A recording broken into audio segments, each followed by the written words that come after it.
तो अब सवाल ये हो गया कि दोनों के बीच का गैप निकालना है आफ्टर 4 सेकेंड्स। ठीक है, निकाल लेते हैं 4 सेकेंड के बाद दोनों के बीच का गैप।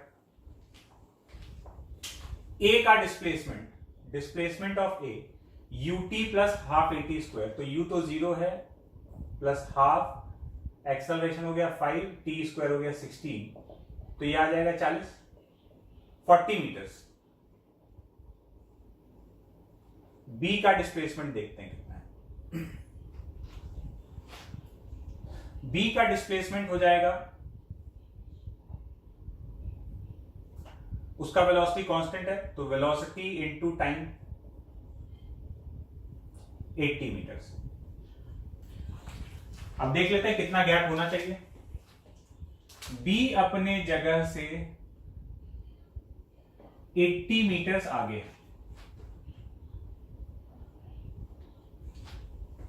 और ए अपने जगह से 40 मीटर आगे। ये ए का नया पोजीशन ए डैश, ये 40 मीटर्स हो गया, तो ये 40 मीटर आगे गया और वो 80 मीटर आगे गया। इस समय जो गैप है वो गैप ये वाला है,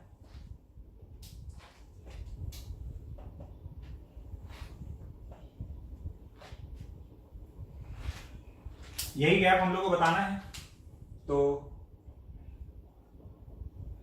maximum gap is equal to, देखो इनिशियली 100 था, इसके आगे जाने से कम हुआ, कितना कम हुआ 40, और इसके आगे जाने से बढ़ा, कितना बढ़ा 80।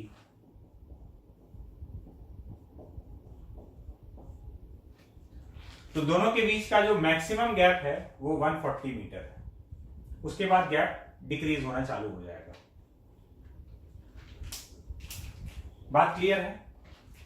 ये तो इसको हम लोग ग्राउंड फ्रेम में सॉल्व कर लिए। अब इसको हम लोग सॉल्व करते हैं किसी एक के फ्रेम में, किसी भी एक पार्टिकल को पकड़ लेते हैं।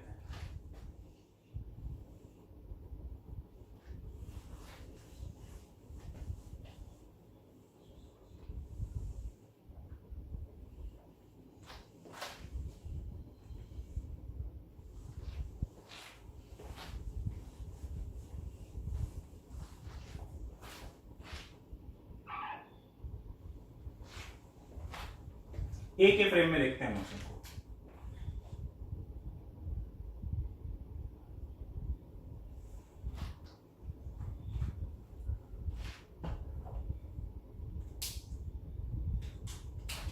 ए के फ्रेम में देखेंगे तो ए तो फिक्स हो जाएगा, ये ए, इसको कर दिए फिक्स, दिस इज फिक्स्ड। अब खाली बी को मूव करना है, ये रहा पार्टिकल बी। देखते हैं कि बी का मोशन कैसा दिख रहा है ए के रेस्पेक्ट में। Velocity of B with respect to A, VB minus V A. VB कितना है 20, वी ए कितना है 0, 20 मीटर पर सेकेंड प्लस में आया है, मतलब ए के रेस्पेक्ट में बी आगे जा रहा है 20 मीटर पर सेकेंड से। फिर acceleration of B with respect to A is acceleration of B minus acceleration of A. तो बी का एक्सेलरेशन हो गया, बी का एक्सेलरेशन 0 है, ए का एक्सेलरेशन 5, तो acceleration of B minus acceleration of A minus 5 metre पर सेकेंड स्क्वायर। तो ए के रेस्पेक्ट में बी के पास वेलोसिटी तो 20 मीटर पर सेकेंड है और एक्सेलरेशन -5 मतलब 5 मीटर पर सेकेंड स्क्वायर पीछे की तरफ है। इनिशियली ये गैप 100 मीटर्स था। ठीक है, अब इसको भूल जाओ, ये क्या था, ये नया सिचुएशन है। अब हमसे पूछा जाएगा कि ए और बी के बीच में मैक्सिमम गैप कितना होगा। तो हम लोग बोलेंगे भाई ए तो रुका हुआ है, पार्टिकल ए तो मूव ही नहीं कर रहा है, बी आगे जा रहा है। जैसे जैसे बी आगे जा रहा है गैप इंक्रीज करते जा रहा है, लेकिन at the same time B retard भी कर रहा है, मतलब आगे तो जा रहा है बट उसका स्पीड कम होते जा रहा है। तो क्या होगा कुछ ऐसा कि आगे जाते जाते किसी एक जगह पर इसका वेलोसिटी 0 होगा और उसके बाद यू टर्न मारकर वापस आ जाएगा। मान लो s डिस्टेंस आगे जाके रुका और उसके बाद वापस आ रहा है, तो यहां से यहां तक तो गैप बढ़ा, जब तक ये आगे बढ़ रहा था तब तक गैप इंक्रीज करते जा रहा था, फिर लौट के आएगा तो गैप डिक्रीज होना चालू हो जाएगा। तो जिस मोमेंट पर इसका वेलोसिटी 0 हुआ उस समय जो गैप है वही मैक्सिमम गैप है। तो बस इसका डिस्प्लेसमेंट निकाल लेते हैं थर्ड इक्वेशन से, v square equals to u square plus 2as, final 0, initial 20 का स्क्वायर प्लस 2, a का वैल्यू -5 एंड डिस्प्लेसमेंट s। तो s का वैल्यू आ जाएगा 20 इंटू 20 अपॉन 2 इंटू 5, 40 मीटर्स। ये 40 मीटर आगे जाकर रुका है, तो मैक्सिमम गैप 100 तो पहले से था, ये तो आगे बढ़ ही नहीं रहा है, 100 तो पहले से था, 40 और हो गया, तो 100 प्लस 40 140 मीटर का मैक्सिमम गैप इन दोनों पार्टिकल्स के बीच में आएगा। तो ये हो गया इसका रिलेटिव मोशन से सॉल्यूशन। हम लोग यहाँ ए के फ्रेम में गए, तुम बी के फ्रेम में भी जा सकते हो। किसी भी प्रॉब्लम में हम किसी एक पार्टिकल के फ्रेम में सॉल्व किए हैं, तुम दूसरे के फ्रेम में भी जाकर देख सकते हो, तो सेम ही चीज आने वाला है। ठीक है, अब यहां से एक बहुत जरूरी कंक्लूजन ये है, इसके पिछले वाले प्रॉब्लम में जब हम लोग बात कर रहे थे कि मिनिमम गैप निकालो, तब भी कंडीशन वही आया था कि दोनों का वेलोसिटी सेम होना चाहिए, जो भी आगे वाले का वही पीछे वाले का होना चाहिए। और जब हम लोग बात किए मैक्सिमम गैप का, तब भी कंडीशन वही आया है कि जो आगे वाले का वेलोसिटी है वही पीछे वाले का है।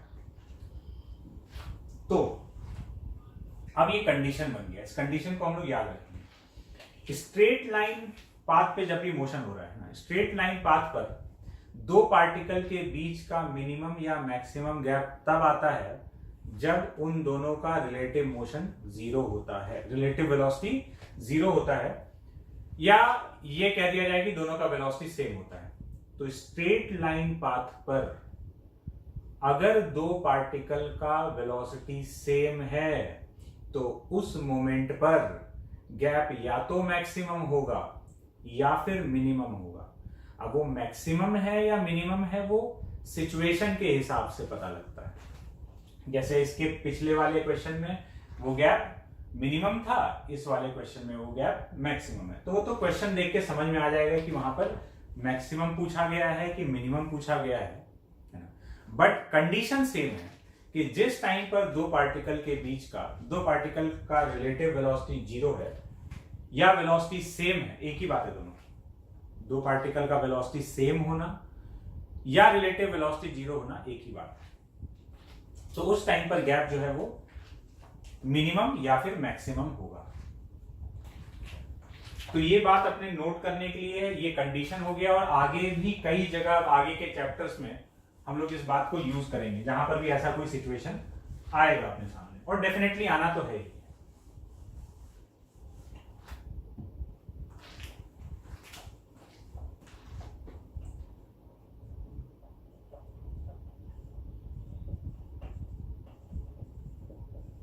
In a straight line path, if velocity of two particles are same or relative velocity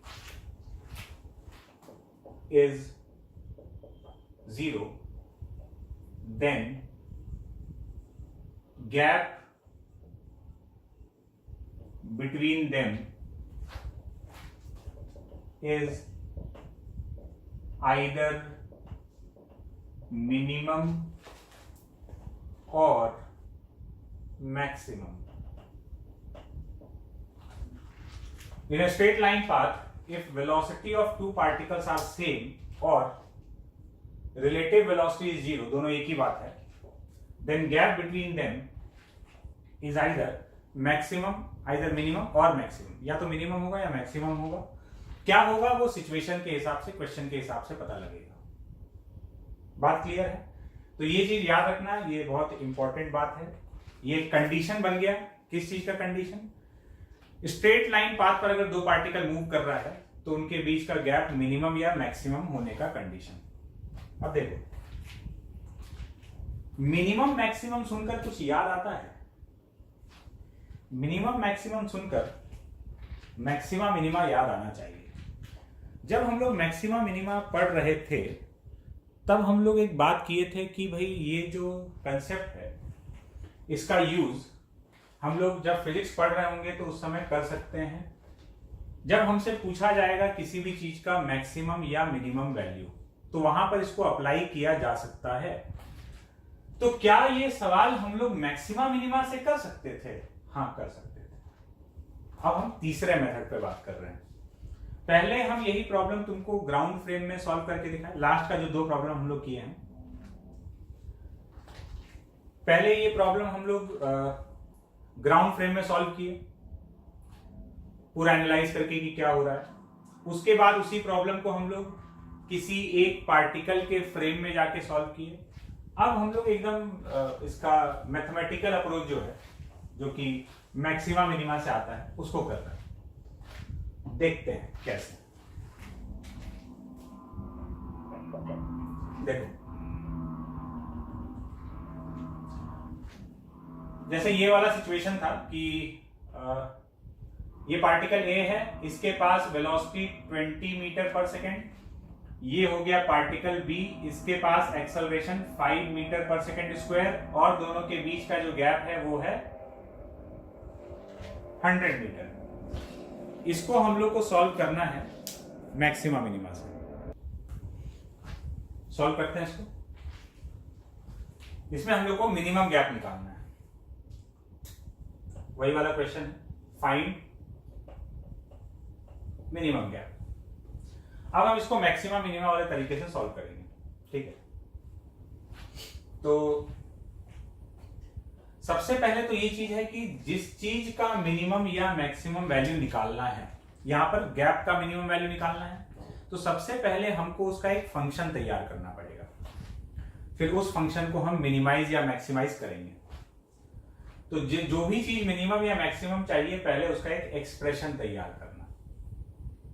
तो हम पहले देख लेते हैं कि आफ्टर टाइम टी दोनों के बीच का गैप क्या रहेगा। ये तो शुरुआत का सिचुएशन है। आफ्टर टाइम टी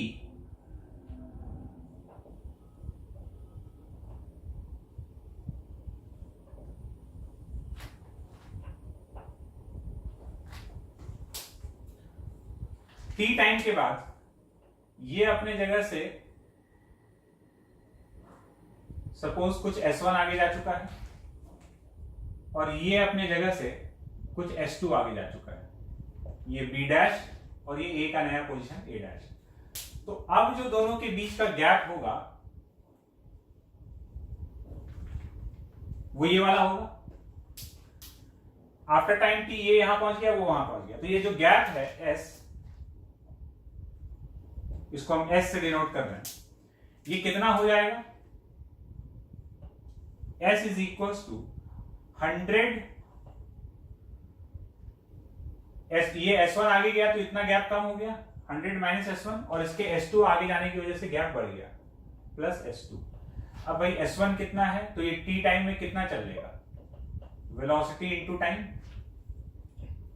और S2 कितना है, ये t टाइम में कितना आगे बढ़ जाएगा, तो ut plus half a into t square. तो S is equal to 100 minus 20t plus 5t square by 2। ये आ गया किसी भी टाइम पर gap, gap as a function of time. अब हम लोग को चाहिए था minimum gap. For minimum gap,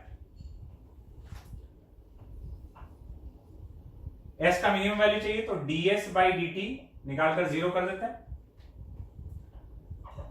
ds upon D T, इसको डिफरेंशिएट करेंगे तो ये आ जाएगा -20 प्लस 5t। इसको डिफरेंशिएट किए तो ये आ गया -20 plus 5t, this is equal to 0। तो इससे टाइम का वैल्यू आ गया 4 सेकेंड। 4 सेकेंड के बाद गैप मिनिमम होगा, यही वही टाइम आया था, इतने टाइम के बाद गैप मिनिमम होगा। अब वो मिनिमम गैप कितना है ये पता करना है, तो टाइम का ये वैल्यू हम इसमें पुट कर देते हैं। तो एस मिनिमम टाइम 4 सेकेंड इसमें पुट कर दे रहे हैं, तो 100 -20 इंटू 4 प्लस 5/2 इंटू 4 का स्क्वायर दैट इज 16। तो मिनिमम गैप आ गया 100 -80 प्लस 40, 60 मीटर्स। मिनिमम गैप हो गया 60 मीटर्स। तो ये था मैक्सिमा मिनिमा वाला अप्रोच। इसके बाद वाला जो प्रॉब्लम था जिसमें 20 इधर था और 5 इसके पास था, उसमें मैक्सिमम गैप पूछा गया था, उसमें भी यही सेम काम कर सकते हैं। किसी भी टाइम पर गैप लिखो और फिर डिफरेंशिएट करके 0 कर दो, मैक्सिमाइज या मिनिमाइज जैसे करते हैं। और जैसा कि हम तुमको बोले थे मैक्सिमा मिनिमा पढ़ाते समय कि जब भी हम लोग फिजिक्स में इसको अप्लाई कर रहे होंगे तो हमको डबल डेरिवेटिव चेक तक जाने का जरूरत नहीं पड़ेगा। क्यों नहीं पड़ेगा? क्योंकि जब भी हम डिफरेंशिएट करके 0 करेंगे हमको एक ही वैल्यू मिलेगा। अगर मैक्सिमा पूछा गया होगा तो उस पर मैक्सिमा आ रहा होगा, और मिनिमा पूछा गया होगा तो मिनिमा आ रहा होगा। यहां पर क्या पूछा गया है? मिनिमा, मिनिमा ही मिल रहा है। एक और मस्त चीज बताते हैं, देखो ये क्वाड्रेटिक दिख रहा है, इसको ऐसे देखो, s is equal to 5/2t² minus 20t plus 100, y equal to ax² minus bx plus c। Quadratic है, क्वाड्रेटिक है तो पैराबोला बन रहा होगा। और कैसा पैराबोला बनेगा? t² का कोफिशिएंट पॉजिटिव है, पॉजिटिव है मतलब ऐसा वाला पैराबोला बन रहा है, बस खाली ये बन रहा है। तो एक ही पॉइंट आएगा जहां पर ds/dt 0 है, स्लोप 0 वाला खाली एक ही पॉइंट होगा और वो भी मिनिमा वाला है। अगर ऐसा ग्राफ बनता तो ये मैक्सिमा वाला पॉइंट हो जाता जहां पे स्लोप 0 है। ds/dt मतलब st ग्राफ का स्लोप 0 की है। तो इसका अगर देखा जाए तो ये पैराबोला बन रहा होगा ऐसे, और पैराबोला बन रहा होगा और ऐसे, क्योंकि t² का कोफिशिएंट पॉजिटिव है तो ये ऊपर की तरफ मुंह खुला हुआ पैराबोला। तो ये जो पॉइंट हमको मिला है डेफिनेटली पॉइंट ऑफ मिनिमा ही तो है। बात क्लियर है क्या? तो इसी तरीके से हम लोग दूसरा वाला प्रॉब्लम भी सॉल्व कर सकते हैं जिसमें इसके पास 20 मीटर पर सेकेंड है और उसके पास 5 मीटर पर सेकेंड स्क्वायर का एक्सेलरेशन है। आगे भी हम लोग देखेंगे कि कई सारे प्रॉब्लम्स में जहां पर मैक्सिमा या मिनिमा पूछ रहे हैं, किसी भी चीज का मैक्सिमम या मिनिमम वैल्यू, वहां पर हम लोग ये मैक्सिमा मिनिमा वाला अप्रोच अप्लाई कर सकते हैं। करना क्या होता है? जिस भी चीज का मैक्सिमम या मिनिमम वैल्यू चाहिए उसका एक फंक्शन तैयार करो, और फंक्शन तैयार करने के बाद जो भी मैक्सिमा या मिनिमा वाला जो अप्रोच हम लोग सीखे थे उसको लगा दो। और एक बात कंफर्म है कि डिफरेंशिएट करके 0 करोगे तो एक ही वैल्यू आएगा। बात क्लियर है? तो यहां पर अपना relative motion in 1D complete होता है। और एक चीज तुम गौर किए होगे, अभी तक हम लोग जितना भी प्रॉब्लम देखे हैं all are gap finding problems. Gap देकर टाइम, टाइम देकर gap, minimum gap, maximum gap, इसी पर सारा क्वेश्चंस था। ठीक है, तो अपना यहां पर 1D मोशन कंप्लीट होता है, in fact including relative motion in 1D। अब हम लोग 2D मोशन की तरफ बढ़ेंगे, ठीक है। अब अगला जो अपना टॉपिक रहने वाला है काइनेमेटिक्स में ही है, हम लोग अब 2D मोशन की तरफ बढ़ेंगे। पीएसएलवी में हम लोग और बहुत सारा प्रैक्टिस करने वाले हैं क्वेश्चन का, रिलेटिव मोशन का क्वेश्चन भी आएगा, 1D का भी और प्रॉब्लम आएगा, ठीक है। तो अगले क्लास से हम लोग 2D मोशन स्टार्ट करने वाले हैं।